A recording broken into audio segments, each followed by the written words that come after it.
Hello मेरे प्यारे बच्चों। तो कैसे हैं आप लोग। आई होप कि आप सभी बढ़िया होंगे और फिजिक्स का पूरा मज़ा ले रहे होंगे। सो बच्चों, आज की वीडियो में हम लोग डिस्कस करेंगे इलेक्ट्रिक फ्लक्स और गॉसेस थ्योरम पे बेस्ड न्यूमेरिकल्स, जो कि आपके एग्जामिनेशन पॉइंट ऑफ व्यू से बहुत इंपॉर्टेंट है। फिर चाहे वो सीबीएसई का एग्जाम हो, चाहे वो कॉम्पिटिटिव लेवल का एग्जाम हो, चाहे कोई सा भी एग्जाम हो, हर जगह इस टॉपिक पे बेस्ड क्वेश्चंस आते रहते हैं। सो बच्चों, मैं हूं Deepak Yadav, director of extra mind tutorials. स्वागत करता हूं आपके अपने YouTube channel extra mind tutorials में। सो बच्चों, आज का वीडियो स्टार्ट करते हैं।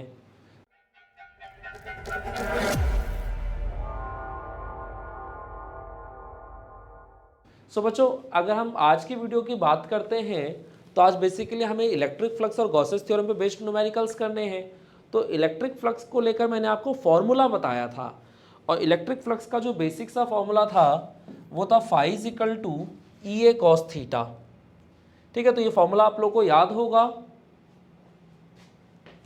तो आपका फ्लक्स का बेसिक सा फॉर्मूला क्या था, phi is equal to E vector dot A vector, और इसी को जब आप एक्सपेंड करते थे तो आपका ई ए कॉस थीटा आ जाता था।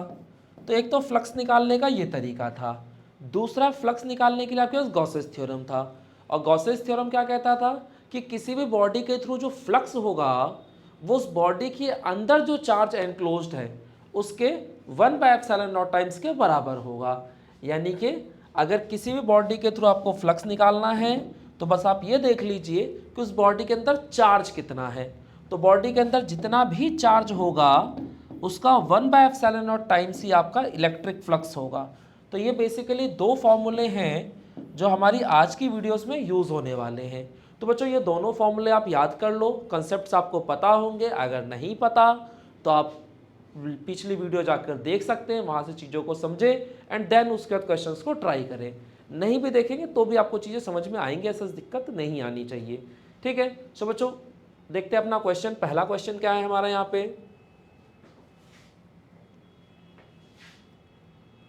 तो हमारा जो पहला क्वेश्चन है वो एक बार क्वेश्चन को रीड कीजिए, देखिए क्वेश्चन क्या कह रहा है आपसे। तो क्वेश्चन कह रहा है consider a cube of each side small a, यानी हमने एक क्यूब कंसीडर किया जिसकी हर एक साइड की लंबाई जो है वो स्मॉल ए है। ठीक है, और ये आपका एक इलेक्ट्रिक फील्ड में प्लेस्ड है, और वो जो इलेक्ट्रिक फील्ड है वो आपका एक्स एक्सिस के अलोंग है। तो कह रहा find the electric flux through the top face, bottom face, right face, left face, front face and rear face. यानी कि उस क्यूब के अंदर ऐसा कोई फेस बचा ही नहीं जिसके थ्रू आपसे फ्लक्स ना पूछा गया हो। ठीक है, तो सभी फेसेस के थ्रू उसने फ्लक्स पूछ लिया है। तो अगर मैं मान लूँ कि ये मेरा एक क्यूबिकल बॉडी है, ठीक है, ये हमारा एक क्यूबिकल बॉडी है। अच्छा, और इसके हर एक साइड की लंबाई उसने बोल दिया कि भाई ए है। तो मान लेते हैं ये वाली लंबाई भी ए है और ये वाली लंबाई भी ए है। ठीक है, तो दोनों साइडों मतलब सभी साइडों की लंबाई आपको ए बोल दी है, और कह रहा है कि इन सभी, और ये जो क्यूबिकल बॉडी रखा है ये एक इलेक्ट्रिक फील्ड में रखा है जो कि एक्स एक्सिस के अलोंग है। तो सपोज दैट ये हमारा एक्स एक्सिस है जिसके अलोंग हमारा, सॉरी, ये हमारा कोऑर्डिनेट सिस्टम का ओरिजिन हो गया 0,0, ये हमारा एक्स एक्सिस ही हो गया, हमारा वाई एक्सिस हो गया। तो फील्ड जो है हमारा वो तो एक्स एक्सिस के अलोंग दे रखा है, यानी इलेक्ट्रिक फील्ड का जो डायरेक्शन है वो आपका इधर की तरफ है। और कह रहा है कि फ्लक्स बताओ इस क्यूब के सभी फेसेस के थ्रू। तो अगर आप किसी भी फेस के थ्रू फ्लक्स देखना चाहते हैं तो उसके लिए सिंपल सा तरीका क्या है, जैसे सपोज दैट मैं बात करता हूँ तो ये मेरा राइट फेस हो गया, और इधर वाला ये जो फेस है मेरा ये लेफ्ट फेस है।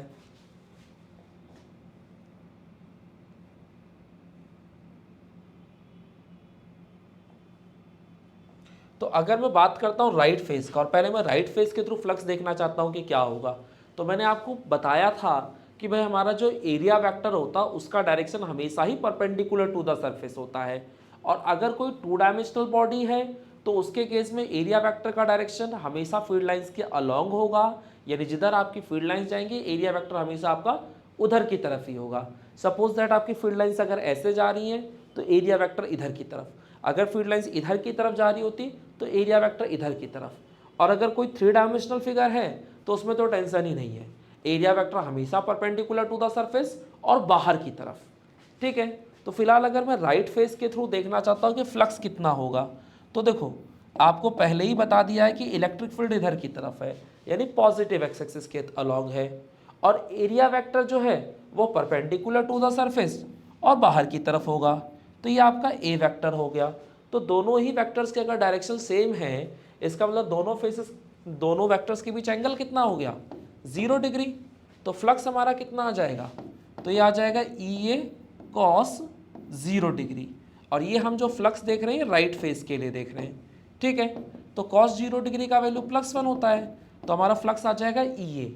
बाकी एरिया की जगह अगर आप चाहो तो साइड का स्क्वायर कर सकते हो, क्योंकि आपको पता है कि एक क्यूब के अंदर जितने भी फेसेस होते हैं सभी स्क्वायर शेप्ड होते हैं, और स्क्वायर के एरिया का फॉर्मूला साइड का स्क्वायर, ठीक है। साइड ए दे रखा, तो आप चाहो तो यहाँ पे एरिया की जगह पे ए स्क्वायर लिख सकते हो। तो ये हमारा फ्लक्स आ गया राइट फेस के लिए, कि भाई राइट फेस से हमारा जो फ्लक्स होगा वो इतना होगा। अब अगर मैं मान लिया जाए लेफ्ट फेस के लिए देखना चाहता हूँ कि भाई लेफ्ट फेस के थ्रू मेरा फ्लक्स क्या होगा, तो आप सोच के देखो कि यहाँ पर जो इलेक्ट्रिक फील्ड है उसका डायरेक्शन पॉजिटिव एक्स एक्सिस के अलोंग, और जो एरिया वेक्टर होता है वो हमेशा परपेंडिकुलर टू द सरफेस और बाहर की तरफ, तो आपका एरिया वेक्टर आ गया इधर की तरफ। तो यहाँ इन दोनों ही वेक्टर्स की डायरेक्शन अपोजिट है, इसलिए इनके बीच एंगल कितने का बनेगा, 180। तो आपको अगर लेफ्ट फेस के लिए देख रहे हो तो फॉर लेफ्ट फेस, तो अगर आप लेफ्ट फेस के लिए फ्लक्स देखना चाहते हो तो यहाँ आ जाएगा phi = E A cos 180 degree, और कॉस 180 की वैल्यू याद कर लो अगर अभी तक याद नहीं किया है तो, कॉस 180 का वैल्यू -1। तो यहाँ हमारा लेफ्ट फेस के लिए जो फ्लक्स आएगा, लेफ्ट फेस के लिए जो फ्लक्स आएगा वो माइनस का ई आ जाएगा। बात क्लियर हो गया। अब अगर उसने बोला कि भाई टॉप फेस के लिए फ्लक्स बताओ, तो ये मेरा टॉप फेस है, अब इसके लिए फ्लक्स देखना है तो भाई एरिया वेक्टर की डायरेक्शन देख लो किधर की तरफ है, और फील्ड की डायरेक्शन देख लो किधर की तरफ है। तो यहाँ दोनों के बीच एंगल कितने का हो गया, 90 का।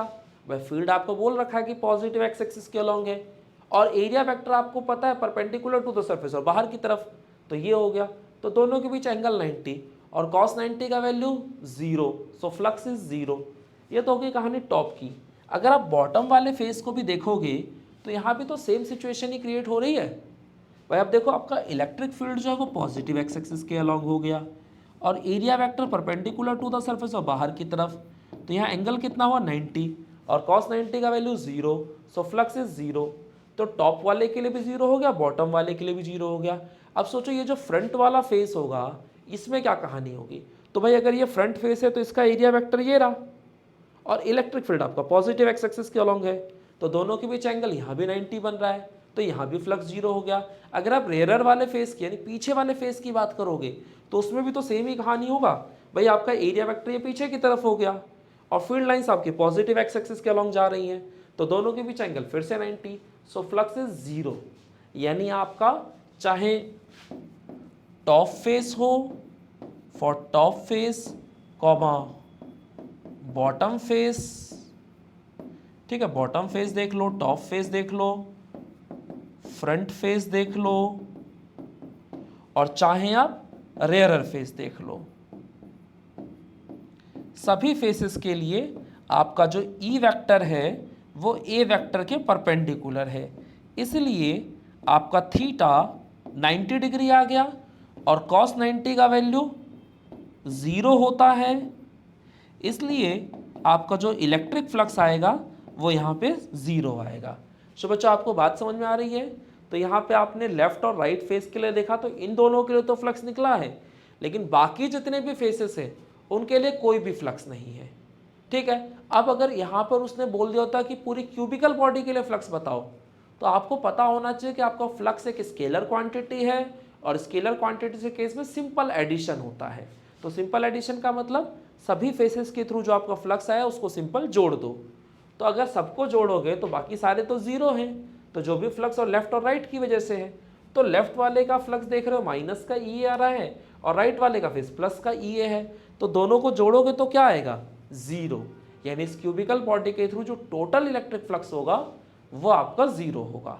सो बात समझ में आती है। तो ये क्वेश्चन अगर आप देख रहे हैं तो इस क्वेश्चन में मैंने आपका जो फील्ड लिया है वो यूनिफॉर्म इलेक्ट्रिक फील्ड है। आपको क्वेश्चन में कह रहा है कि यहाँ पर जो फील्ड है उसकी वैल्यू ई वेक्टर है, यानी फील्ड यहाँ पे आपका कांस्टेंट है। लेकिन ऐसा जरूरी नहीं है कि हमेशा फील्ड कांस्टेंट ही हो, ऐसा भी हो सकता है कि फील्ड आपका कांस्टेंट ना हो, यानी नॉन यूनिफॉर्म इलेक्ट्रिक फील्ड है। तो अगर नॉन यूनिफॉर्म इलेक्ट्रिक फील्ड होगा तो वहाँ क्या कहानी होगी, तो उसको देखने के लिए हम अपना अगला क्वेश्चन देखते हैं। तो फर्स्ट ऑफ ऑल इसे नोट डाउन कर लीजिए। तो बच्चों ये आपका अगला क्वेश्चन है, एक बार इस क्वेश्चन को भी देखिए क्या कह रहा है क्वेश्चन। वीडियो को पॉज करके सॉल्व करने की कोशिश कीजिए, हो जाता है तो बहुत अच्छी बात, नहीं होता तो फिर हमें ही, ठीक है। तो एक बार क्वेश्चन को रीड करते हैं। क्वेश्चन क्या कह रहा है, a cube of each side, यहाँ पर बेसिकली साइड की लेंथ नहीं दी है, तो मान लेता हूँ प्रत्येक साइड की जो लेंथ है वो 2 मीटर है, ठीक है। A cube of each side 2 metre is kept in an electric field given by this. तो यहाँ पर हमारा जो फील्ड है वो दे रखा है E vector is equal to 3x I cap, और कह रहा है find the electric flux through the cube. तो ये जो हमारा क्यूबिकल बॉडी है इसके थ्रू इलेक्ट्रिक फ्लक्स कितना होगा वो बताना है, और इस क्यूबिकल बॉडी के अंदर जो नेट चार्ज एनक्लोज्ड है वो भी बताना है। यानी यहाँ पे आपको फ्लक्स भी बताना है, बॉडी के अंदर चार्ज कितना एनक्लोज्ड है वो भी बताना है, तो दोनों ही चीज़ें बतानी है। अब सोचो यहाँ पर क्या करोगे, तो फर्स्ट ऑफ ऑल ये सोचो कि आपका जो फील्ड है वो यूनिफॉर्म है कि नॉन यूनिफॉर्म है, ठीक है। तो मैं आपको बताऊं कि यहाँ पर जो फील्ड वेक्टर आपको दे रखा है वो है आपका E vector is equal to 3x I cap.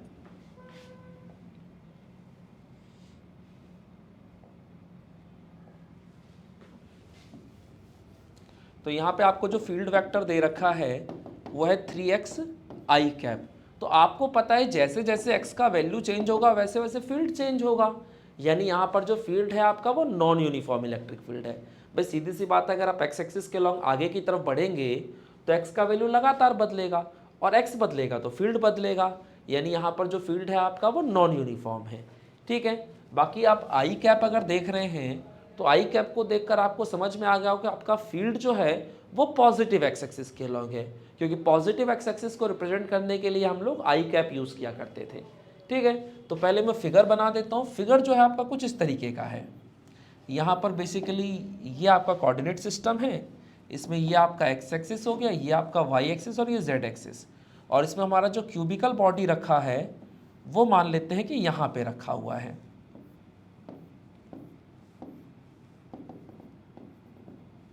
ठीक है। तो ये हमारी क्यूबिकल बॉडी है, और इस क्यूबिकल बॉडी के हर एक साइड की लंबाई हमें बता रखा है कि कितना है 2 मीटर।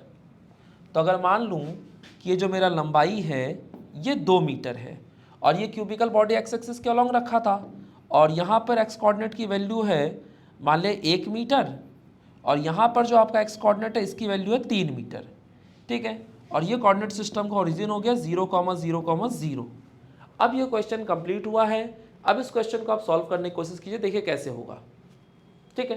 तो अगर मुझे इस बॉडी के थ्रू फ्लक्स देखना है कि भाई इस बॉडी के थ्रू फ्लक्स कितना होगा, तो मुझे पता है जो भी फ्लक्स होना है वो सिर्फ इस राइट फेस और इस लेफ्ट फेस के लिए तो होगा, बाकी जितने भी फेसेस के थ्रू कोई फ्लक्स नहीं होगा, क्योंकि अगर आप देखेंगे तो आपका यहाँ जो फील्ड है वो पॉजिटिव एक्स एक्सिस के अलॉन्ग है, यानी आपको फील्ड वेक्टर की डायरेक्शन पता है कि आपके इलेक्ट्रिक फील्ड की डायरेक्शन ये है।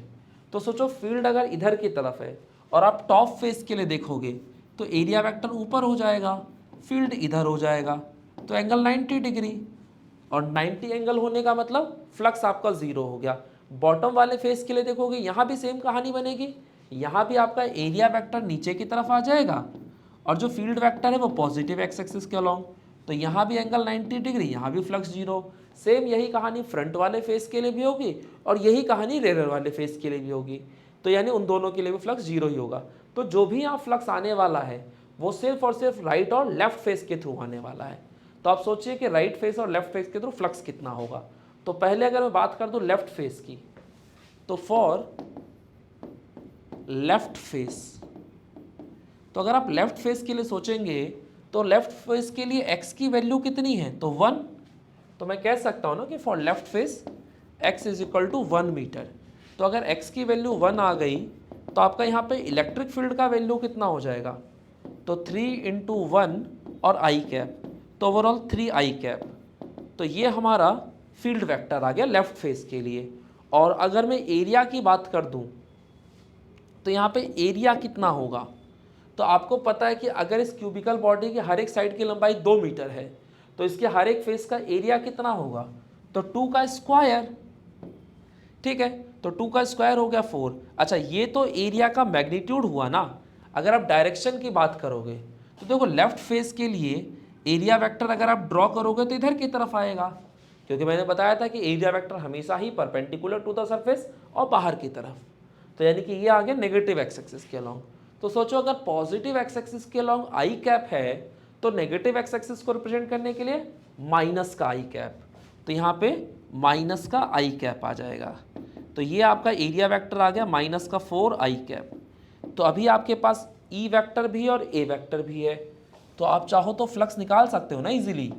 तो therefore flux through the left face कितना आ जाएगा, तो E vector dot A vector, और हमारा ई वेक्टर है 3 आई कैप और ए वेक्टर है माइनस का 4 आई कैप।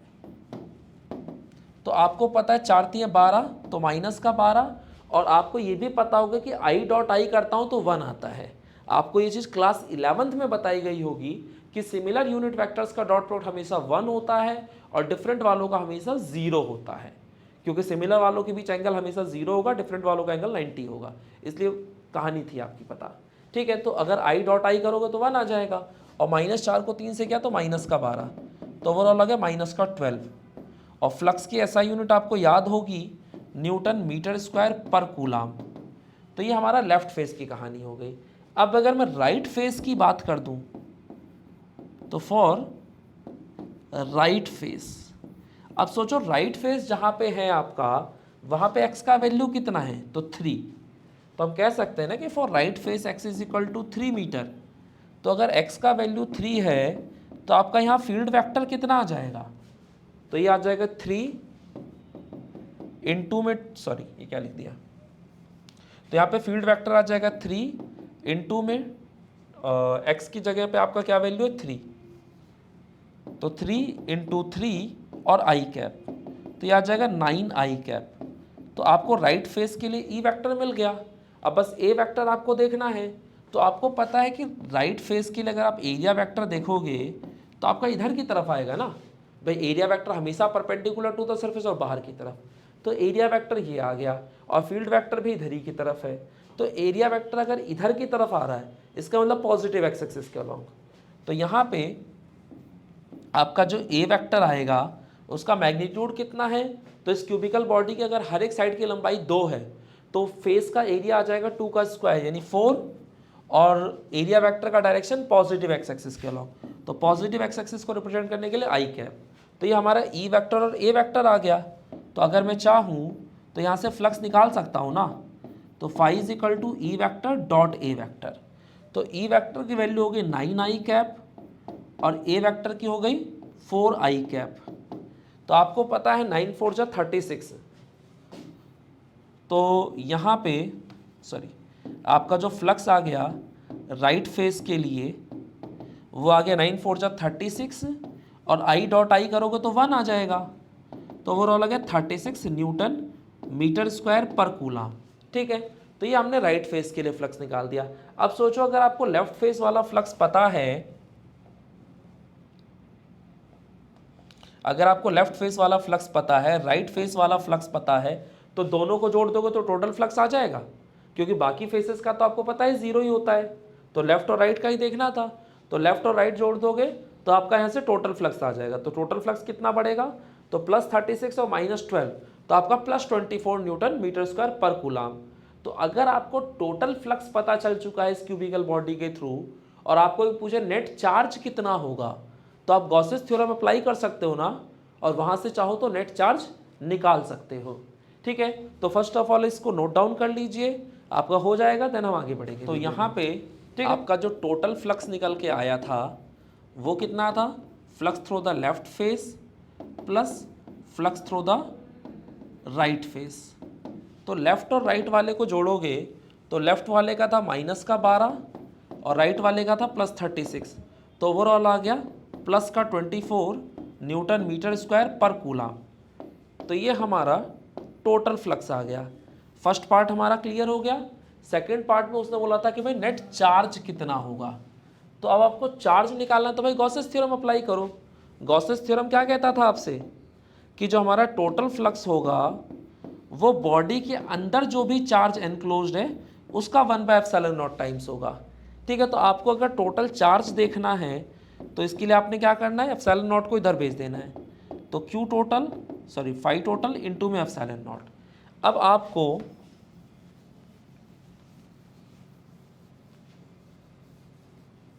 अगर हम चाहें तो यहाँ पे आपका टोटल फ्लक्स आपको पता है कितना है 24, और ε0 की वैल्यू आपको याद होगी 8.854 इंटू 10⁻12 कूलाम स्क्वायर पर न्यूटन पर मीटर स्क्वायर। अब इन दोनों को मल्टीप्लाई कर दोगे तो यहाँ से आपका चार्ज निकल के आ जाएगा। तो फाइनली आपका ये क्वेश्चन हो गया।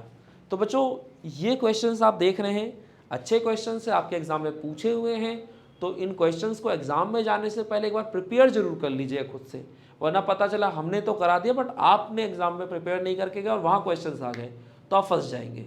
ठीक है, so first of all questions को नोट डाउन कीजिए। तो बच्चों ये हमारा अगला क्वेश्चन है, एक बार इस क्वेश्चन को देखते हैं। क्वेश्चन क्या रहा है, तो कह रहा है if E vector is equal to this, यानी यहाँ पर मुझे फील्ड दे दिया गया है कि मेरा फील्ड वेक्टर जो है वो ये है, और कह रहा है calculate the electric flux through a surface of area 20 units in the Y Z plane. यानी अब मुझे कह रहा है कि आप फ्लक्स निकालें एक ऐसे सरफेस के थ्रू जो कि वाईजेड प्लेन में रखा हुआ है। ठीक है, सो वाईजेड प्लेन में अगर कोई सरफेस रखा उसके थ्रू हमसे फ्लक्स पूछ रहा है और आपको फील्ड वेक्टर दे दिया गया है। तो यहाँ पे फील्ड वेक्टर आपका कितना है, तो फील्ड वेक्टर उसने दे दिया है कि E vector is equal to 6i cap plus 3j cap plus 4k cap. ठीक है, तो अगर आपको फ्लक्स निकालना है तो सबसे पहले एरिया वेक्टर पता होना चाहिए। तो आप सोचिए कि आपका एरिया वेक्टर किधर होगा, तो आप समझिए कि ये आपका कोऑर्डिनेट सिस्टम होता है, इसमें मान लिया जाए ये आपका वाई एक्सिस है, या सपोज दैट ये आपका एक्स एक्सिस है, ये आपका वाई एक्सिस और ये आपका जेड एक्सिस।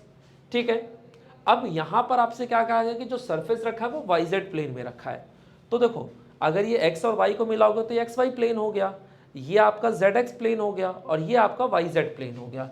तो वाई और जेड से मिलकर जो प्लेन बनेगा वो आपका वाई जेड प्लेन होगा। तो ये हमारा वाई जेड प्लेन है जिसमें हमने सरफेस रख दिया। अब सोचो अगर सरफेस इधर की तरफ रखा हुआ है, ठीक है, आपका सरफेस इधर की तरफ रखा हुआ है, तो आपका एरिया वेक्टर किधर जाएगा। तो देखो आपको पता है कि एक्स वाई प्लेन के परपेंडिकुलर जो होता है वो जेड एक्सिस होता है और जेड वाई प्लेन के परपेंडिकुलर आपका एक्स एक्सिस होगा। तो अगर सरफेस आपका वाई जेड प्लेन में रखा हुआ है और आपको पता है कि आपका area vector perpendicular to the surface होता है, तो वाई जेड प्लेन के परपेंडिकुलर क्या आएगा, एक्स एक्सिस, यानी कि हमारा जो एरिया वेक्टर होगा वो एक्स एक्सिस के अलोंग होगा। तो अगर एरिया वेक्टर आपका एक्स एक्सिस के अलोंग होगा तो उसको रिप्रेजेंट करने के लिए आपका आई कैप आएगा। ठीक है, बाकी एरिया का मैग्नीट्यूड आपको दे दिया 20, यानी हमारा एरिया वेक्टर आ जाएगा 20 आई कैप। अब सोचो आपके पास ई वेक्टर भी है और ए वेक्टर भी है और सामने वाला कह रहा है कि मैं फ्लक्स बताओ क्या होगा, तो कौन सी दिक्कत वाली बात है, जो आपका बेसिक सा फॉर्मूला तो उसको अप्लाई कर दो। आप बोलोगे कि फाई क्या होता है, तो E vector dot A vector, और ई वेक्टर है आपका 6i cap plus 3j cap plus 4k cap dot A vector. A vector हो गया आपका 20i कैप। अब आपको पता है कि आपको यहाँ डॉट प्रोडक्ट करना है और डॉट प्रोडक्ट में सिमिलर यूनिट वेक्टर्स का डॉट प्रोडक्ट हमेशा 1 और डिफरेंट वाले का हमेशा 0। तो अगर मुझे पता है कि भाई डिफरेंट वाले का डॉट प्रोडक्ट 0 होता है तो मैं डिफरेंट वाले का डॉट प्रोडक्ट करूंगा ही क्यों। सोचो ना, अगर आपको पता है कि y और z को मल्टीप्लाई करने पे 0 आना, तो भाई क्यों करना है, क्यों है आखिर में। तो आपको कोई ज़रूरत ही नहीं है करने की, आप सिर्फ i कैप का i कैप से मल्टीप्लिकेशन कराओ। तो i को i से किया तो 1 आ गया और 20 को 6 से किया तो 120 आ गया। ठीक है, बाकी i को j से करोगे तो 0 ही आएगा, i को k से करोगे तो भी 0 ही आएगा। तो यहाँ पे हमारा जो फ्लक्स आ गया वो 120 न्यूटन मीटर स्क्वायर पर कूलम। सो बच्चों देख रहे हो क्वेश्चन दिखने में मुश्किल था लेकिन था बहुत आसान। ठीक है, बस थोड़ा सा अंडरस्टैंडिंग की ज़रूरत है, अगर वो है देन क्वेश्चंस हो जाएंगे। तो ये सिंपल वाला वर्जन था, अब इसका प्रो वर्जन आएगा। ठीक है, तो ये क्वेश्चन आपने कर लिया, अब इसका प्रो वर्जन देखते हैं कैसा है। बच्चों एक बार इस क्वेश्चन को देखिए, क्वेश्चन क्या कह रहा है। तो क्वेश्चन कह रहा है कि given a uniform electric field E vector is equal to this. तो यहाँ पे हमें फील्ड दे रखा है कि हमारा फील्ड कितना है,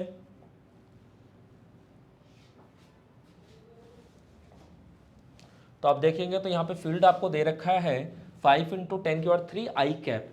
तो अगर फील्ड वेक्टर दे रखा आई कैप के अलॉन्ग, इसका मतलब हमारा ये जो फील्ड है ये पॉजिटिव एक्स एक्सिस के अलॉन्ग है, ठीक है। और कह रहा है find the flux of this field, यानी मुझे यहाँ पर फ्लक्स निकालना है कि भाई फ्लक्स कितना होगा इस फील्ड की वजह से, ठीक है, एक स्क्वायर के थ्रू जिसकी हर एक साइड की लंबाई कितनी दे रखी है 10 मीटर, और इसका प्लेन जो है ये वाईजेड प्लेन के परपेंडिकुलर है, ठीक है। तो जो स्क्वायर सीट है हमारे पास, इसका प्लेन वाईजेड प्लेन के परपेंडिकुलर है। तो कह रहा है what would be the flux through the same square. अब इसका सेकंड पार्ट कह रहा है कि सेम स्क्वायर के थ्रू फ्लक्स कितना होगा यदि इसका प्लेन जो है वो 30 डिग्री का एंगल बना दे एक्स एक्सिस के अलॉन्ग, यानी पहले तो हमारा जो प्लेन था वो वाईजेड प्लेन में रखा था या वाईजेड प्लेन के पैरेलल रखा हुआ था। तो सोच के देखो कि अगर ये आपका एक कोऑर्डिनेट सिस्टम है जिसमें इधर आपका मान लिया वाई एक्सिस है और इधर आपका जेड एक्सिस है और इधर आपका एक्स एक्सिस है, और कह रहा है कि हमारा जो स्क्वायर सीट है इसका प्लेन वाईजेड प्लेन के पैरेलल है। तो भाई वाईजेड प्लेन तो यही वाला होगा ना, तो अगर इसके पैरेलल कोई स्क्वायर सीट है तो मान लो ये है स्क्वायर सीट। अब सोचो अगर ये वाईजेड प्लेन में रखा हुआ है और आपका कह रखा है कि इलेक्ट्रिक फील्ड जो है वो एक्स एक्सिस के अलॉन्ग है, यानी इलेक्ट्रिक फील्ड मेरा इधर होगा, तो ये जो दिख रहा है इसका मतलब है कि इलेक्ट्रिक फील्ड जो है वो वाईजेड प्लेन के परपेंडिकुलर है। तो अगर ई वेक्टर बाहर की तरफ है तो आपका ए वेक्टर भी तो बाहर की तरफ ही आएगा, यानी दोनों के बीच का एंगल 0 डिग्री होगा। तो यहाँ पे आपको फील्ड वेक्टर कितना दे रखा है, तो वो दे रखा है E vector is equal to 5 × 10⁻³ newton per coulomb, और ये जो स्क्वायर है इसके हर एक साइड की लंबाई 10 सेंटीमीटर है। तो अगर साइड की लंबाई 10 सेंटीमीटर है तो स्क्वायर का एरिया कितना हो जाएगा, साइड का स्क्वायर यानी 10 सेंटीमीटर का स्क्वायर। तो अगर आप 10 सेंटीमीटर का स्क्वायर करेंगे तो आपको 10 सेंटीमीटर स्क्वायर मिल जाएगा, और आपको पता है सेंटीमीटर स्क्वायर को अगर मीटर स्क्वायर में कन्वर्ट करना है तो 1 centimetre is equal to 10⁻² metre. तो सेंटीमीटर का स्क्वायर करोगे तो यहाँ भी स्क्वायर कर दो, तो ये आ जाएगा 10⁻⁴, ठीक है। तो ये आ जाएगा मीटर स्क्वायर में, ओके। तो अभी जो आपने लिखा है उस एरिया का 10 × 10⁻⁴, यानी ओवरऑल कहा जाए तो 10⁻³ आ जाएगा। तो ये तो एरिया का मैग्नीट्यूड है। अगर मैं डायरेक्शन की बात कर दूं तो आपको पता है कि अगर प्लेन यहाँ वाईजेड में है तो इसका एरिया वेक्टर तो वाईजेड के परपेंडिकुलर होगा, तो वाईजेड प्लेन के परपेंडिकुलर एक्स एक्सिस आता है, यानी हमारा एरिया वेक्टर एक्स एक्सिस के अलॉन्ग है। तो अगर एरिया वेक्टर एक्स एक्सिस के अलॉन्ग है तो उसको रिप्रेजेंट करने के लिए हमेशा आई कैप यूज होता है, ठीक है। तो ये ए वेक्टर हो गया। तो मुझे बताओ अगर ई वेक्टर और ए वेक्टर पता हो तो क्या फ्लक्स नहीं निकाल पाओगे, बिल्कुल निकलेगा। आपका बेसिक वाला formula phi is equal to E vector dot A vector, और हमारा ई वेक्टर कितना दे रखा था, तो 5 × 10⁻³ और ए वेक्टर कितना दे रखा है, अच्छा ये आई कैप भी तो लिखा हुआ है यहाँ पे, ये आई कैप लगाना भूल गया मैं, ठीक है। तो यहाँ आ गया 5 × 10⁻³ आई कैप डॉट ए वेक्टर कितना है हमारा, तो वो है 10⁻³ आई कैप। अब देखो आपको पता है कि इसको इससे मल्टीप्लाई करना है, तो ये प्लस का 3 और ये माइनस का 3 दोनों एक दूसरे को कैंसिल आउट कर जाएंगे, और आई कैप को आई कैप से करोगे तो 1 आ जाएगा। तो ओवरऑल आपका जो फ्लक्स आ जाएगा वो 5 न्यूटन मीटर स्क्वायर पर कूलाम। तो ये हमने फ्लक्स निकाल दिया, ठीक है, ये हमारा सिंपल सा फ्लक्स आ गया। अब इसने कहा कि अगर ये जो प्लेन अभी वाईजेड प्लेन के पैरेलल था, अगर ये वाईजेड प्लेन के पैरेलल ना हो और आपका जो एरिया वेक्टर है अगर वो एक्स एक्सिस से 30 डिग्री एंगल बना रहा हो तो बताइए क्या कहानी होगी। तो देखो अगर आपका एरिया वेक्टर एक्स एक्सिस से 30 का एंगल बना रहा है तो भाई आप समझो पहले तो कि आपका फील्ड जो है वो एक्स एक्सिस के अलॉन्ग है, ठीक है। तो मान लिया जाए कि ये आपका एक्स एक्सिस था, तो आपका ई वेक्टर एक्स एक्सिस के अलॉन्ग है और कह रहा है कि एरिया वेक्टर जो है वो एक्स एक्सिस से 30 का एंगल बना रहा है, ठीक है। तो ये आपका ए वेक्टर का डायरेक्शन हो गया। तो जो उसने मुझे कहानी बताई उस कहानी से जब मैंने ये फिगर ड्रॉ किया तो इस फिगर को देख के मुझे क्या समझ में आ रहा है कि मेरा ई वेक्टर और ए वेक्टर के बीच एंगल कितने का है, 30 का। और अगर एंगल 30 का है तो फिर आप क्या करोगे, तो तो अब आप ये वाला फॉर्मूला नहीं लगाओगे, मतलब ई डॉट ए नहीं करोगे, फिर आपको ई ए कॉस थीटा करना पड़ेगा, क्योंकि इस बार एंगल दे दिया है आपको। ठीक है, तो ई ए कॉस थीटा करने के लिए आपको ई वेक्टर का मैग्नीट्यूड पता होना चाहिए, ए वेक्टर का मैग्नीट्यूड पता होना चाहिए और कॉस थीटा पता होना चाहिए। तो अगर मुझे उसने ई वेक्टर दे दिया है तो ई वेक्टर का मैग्नीट्यूड मुझे पता है साफ साफ कि भाई ये होगा, और ए वेक्टर का जो मैग्नीट्यूड है वो ये होगा। तो मेरा जो फ्लक्स आएगा सेकंड केस में वो कितना हो जाएगा, तो फाई का basic formula E A cos theta, तो ई वेक्टर का मैग्नीट्यूड हो गया 5 इंटू 10⁻³ और ए वेक्टर का मैग्नीट्यूड हो गया 10⁻³ और कॉस थीटा की जगह आप क्या लिख रहे हो 30 डिग्री। तो कॉस 30 की वैल्यू कितनी होती है, तो कॉस 30 की वैल्यू हो गई आपकी √3/2। तो यहाँ से आपका फ्लक्स निकल के आ जाएगा ना, और देखो इधर आपका -3 और सॉरी ये जो था ये +3 था, तो +3 -3 दोनों कैंसिल हो गए। तो यहाँ से हमारा फ्लक्स आ गया 5 और cos 30 की वैल्यू हो गई √3/2। तो हमारे यहाँ पे फ्लक्स आ गया 5√3/2 न्यूटन मीटर स्क्वायर पर कूलाम। तो बात समझ में आती है। तो ये इस क्वेश्चन में हमारे दो पार्ट्स थे। पहले उसने बोला कि भाई जब प्लेन पैरेलल होगा वाई जेड के लिए तब बताओ फ्लक्स क्या होगा। सेकंड केस में उसने बोला कि आपका जो एरिया वेक्टर है वो फील्ड के साथ 30 का एंगल बना रहा है। ठीक है, तो फील्ड और एरिया वेक्टर के बीच का एंगल दे दिया हमें, तो उसके हिसाब से क्वेश्चन हो गया। तो आई होप कि आपको क्वेश्चन समझ में आ रहे होंगे और अच्छे भी लग रहे होंगे, ऐसे सीखने को भी काफ़ी कुछ मिल रहा होगा। ठीक है, तो अगर आप इस क्वेश्चन को नोट डाउन कर लेते हैं देन उसके बाद हम अगला क्वेश्चन ट्राई करते हैं। तो हम देखते हैं अपना अगला क्वेश्चन क्या है। तो हमारा जो अगला क्वेश्चन है वो बहुत ही आसान है, लेकिन बहुत सारे बच्चों को ये क्वेश्चन परेशान भी करेगा। ठीक है, एक बार आप इस क्वेश्चन को खुद से देखिए और मुझे बताइए आपका आंसर क्या आ रहा है। तो क्वेश्चन क्या कह रहा था कि what is the electric flux through a cube of side 10 centimetre. यानी यहाँ पर हमारे पास एक क्यूबिकल बॉडी है जिसकी हर एक साइड की लंबाई 1 सेंटीमीटर दी गई है। ठीक है, गलती से 10 सेंटीमीटर बोल दिया था मैंने। तो हर एक साइड की लंबाई 1 सेंटीमीटर दे रहे हैं और कह रहा है विच एनक्लोजेस एन इलेक्ट्रिक डाइपोल, और उसके अंदर एक इलेक्ट्रिक डाइपोल रखा हुआ है। ठीक है, उस क्यूबिकल बॉडी के अंदर आपने एक डाइपोल रख दिया है। तो पूछ रहा है कि यहाँ पर इलेक्ट्रिक फ्लक्स क्या होगा वो बताइए। तो सोच के देखो कि अगर आपके पास ये कोई क्यूबिकल बॉडी है, ठीक है, ये आपके पास कोई क्यूबिकल बॉडी है और इस क्यूबिकल बॉडी के अंदर आपने एक डाइपोल रख दिया है। तो डाइपोल का मतलब क्या होता है, तो आपको पता होगा डाइपोल बोले तो pair of 2 equal and opposite charges, यानी डाइपोल के अंदर 2 इक्वल और अपोजिट चार्जेस होंगे। तो अगर मान लिया जाए ये एक डाइपोल था जो मैंने रख दिया, तो अगर यहाँ पे माइनस का क्यू है तो यहाँ पे प्लस का क्यू, और पूछ रहा है कि इस डाइपोल के थ्रू फ्लक्स कितना होगा, डाइपोल की वजह से क्यूब के थ्रू फ्लक्स कितना होगा। तो गॉसेस थ्योरम आपने पढ़ा है। गॉसेस थ्योरम क्या कहता था कि किसी भी बॉडी के थ्रू अगर फ्लक्स देखना है तो उस बॉडी के अंदर टोटल चार्ज कितना है वो देख लो और बटे में एप्सिलॉन नॉट। तो इस बॉडी के अंदर टोटल चार्ज कितना होगा, तो टोटल चार्ज कैसे निकलता है, तो सिंपली जोड़ दो।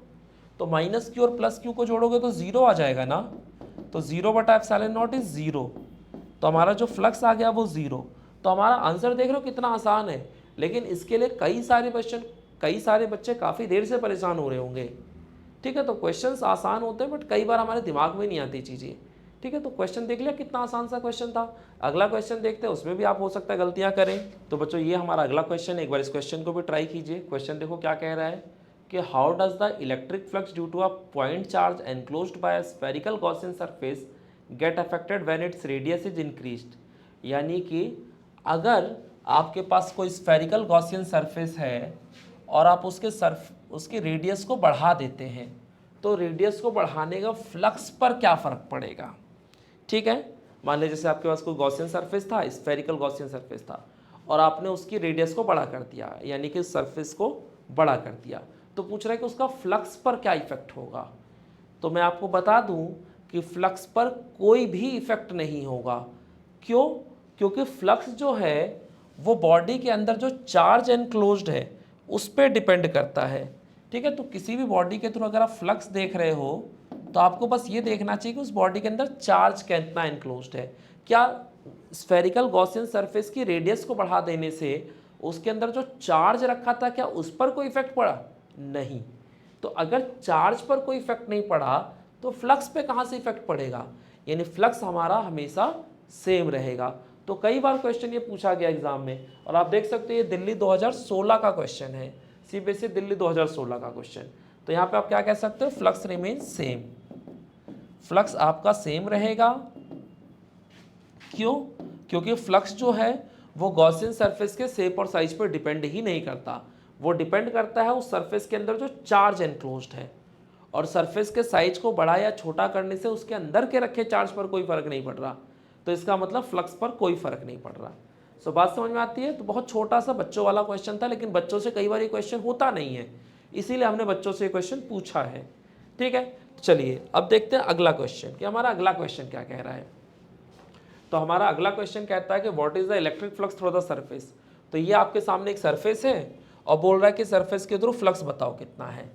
तो इस सरफेस के थ्रू फ्लक्स कितना होगा? तो आप लोगों ने गॉसेस थ्योरम पढ़ा है ना।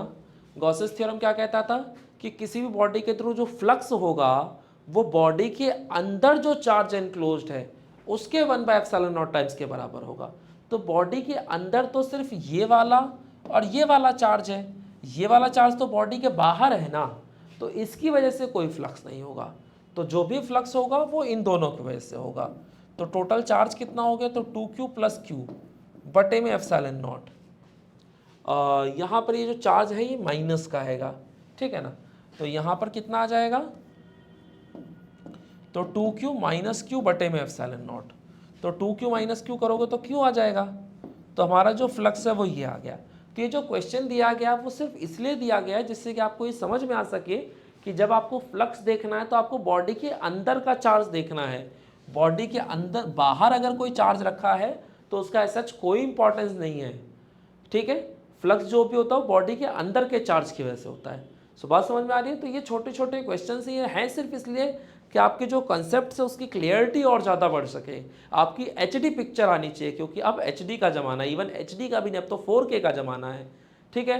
तो आप लोग को 4K बनना है। ओके, सो अगला क्वेश्चन देखते हैं। अगला क्वेश्चन क्या कह रहा है हमारा? तो अगला क्वेश्चन कह रहा है what is the ratio of electric flux through surface S1 and S2। तो यहाँ पे मेरे को बेसिकली ये दो सरफेसेस दे दी गई हैं S1 और S2, और कह रहा है इन दोनों सरफेसेस के थ्रू फ्लक्स बताइए कितना होगा, ठीक है। तो ये फ्लक्स होगा कितना? तो बहुत सारे बच्चे हैं जिनका आंसर गलत आता है यहाँ पे, और ये मतलब एक ऐसा क्वेश्चन है जिसमें जनरली बच्चे गलत करते ही करते हैं, ठीक है। तो एक बार देख लेते हैं क्वेश्चन क्या कह रहा है हमारा। तो यहाँ पे फ्लक्स का रेशो ही पूछा गया था खाली, और कुछ नहीं था, ठीक है। तो देखो, अगर आपको किसी भी बॉडी के थ्रू फ्लक्स पूछा जा रहा है तो भाई आपको उस बॉडी के अंदर जो चार्ज रखा है उसको देखना होता है। तो अगर S1 सरफेस के थ्रू आप फ्लक्स देखना चाहते हो तो S1 के अंदर जो चार्ज रखा है वो देखो। तो S1 के अंदर जो चार्ज है वो Q है, तो ये आ गया Q बटे में ε0। अब आपको अगर S2 सरफेस के थ्रू फ्लक्स देखना है तो वो कितना होगा? तो S2 सरफेस के अंदर चार्ज कितना है? तो कई बार बच्चों को लगता है S2 सरफेस के अंदर 2Q चार्ज है। मेरे भाई 2Q नहीं, Q भी उसी के अंदर है, ध्यान से देखो भाई। ये आपका S2 सरफेस है अगर, तो इसके अंदर तो ये वाला चार्ज भी है और ये वाला चार्ज भी है, तो ये दोनों ही चार्ज तो इस S2 सरफेस के अंदर है ना, तो फ्लक्स इन दोनों की वजह से होगा। तो यहाँ पर आ जाएगा Q प्लस का 2Q बटे में ε0, यानी 3Q बटे में ε0। सो बात समझ में आती है? तो ये हमारा S2 सरफेस के थ्रू फ्लक्स आ गया। तो आपको फिलहाल इनका रेशो पूछा गया था, तो इन दोनों का रेशो क्या आएगा? तो डिवाइड मार दो, तो फ्लक्स थ्रो S1 बटे में फ्लक्स थ्रो S2। तो अगर आप डिवाइड मारोगे तो आपका ε0 से ε0 कट जाएगा, Q से Q कट जाएगा, तो अल्टीमेटली बचेगा क्या? तो 1:3, ठीक है। तो ये सही जवाब है, लेकिन मैं बता दूं मेजॉरिटी ऑफ स्टूडेंट ऐसा होगा जिसका आंसर आएगा तो 1:2। तो ऐसे कौन कौन लोग हैं कमेंट में करके मुझे बताओ जिनका 1:2 आंसर आया था और वो बहुत खुश थे इस बात को लेके कि उनका सही जवाब है, जबकि इन रियलिटी उनका जवाब गलत था, ठीक है। सो गलती क्या है समझ में आता है? सो गलती यही है कि भाई जब आप सरफेस के देख रहे हो तो सरफेस के अंदर टोटल कितना चार्ज है वो देखो, ये नहीं है कि जस्ट बगल की चीज़ उठा के देख लिया आपने, ठीक है। अगला क्वेश्चन ट्राई करते हैं। अगला क्वेश्चन क्या कह रहा है हमारा? तो बच्चों आज की वीडियो में हमने काफ़ी सारे न्यूमेरिकल्स किया और न्यूमेरिकल से हमारे कंसेप्ट्स में बहुत सारा क्लियरिटी आया होगा, ठीक है। तो आज की वीडियो हमारी पूरी तरह से न्यूमेरिकल रही है। नेक्स्ट वीडियो में हम लोग इसका आगे का टॉपिक डिस्कस करेंगे। तो अगर अभी तक आपने चैनल को सब्सक्राइब नहीं किया है तो सब्सक्राइब कर लो, अपने उन दोस्तों के साथ ज़रूर शेयर करो जिन दोस्तों का आप हमेशा अपने साथ देखना चाहते हो। कहीं ऐसा ना रह हो जाए कि आप तो हमारी वीडियोस देख देख के टॉप मार जाओ और आपका दोस्त बेचारा लटक जाए। तो उसको भी अपने साथ लेकर चलो और उसके लिए ज़रूरी है कि वीडियोस को शेयर करो। सो बच्चों, आज की वीडियो में इतना ही। नेक्स्ट वीडियो में हम इसके आगे का टॉपिक डिस्कस करेंगे। तब तक के लिए अपना ध्यान रखिए, खूब इंजॉय कीजिए और खूब मन लगा के पढ़ाई कीजिए। तब तक के लिए बच्चों, बाय।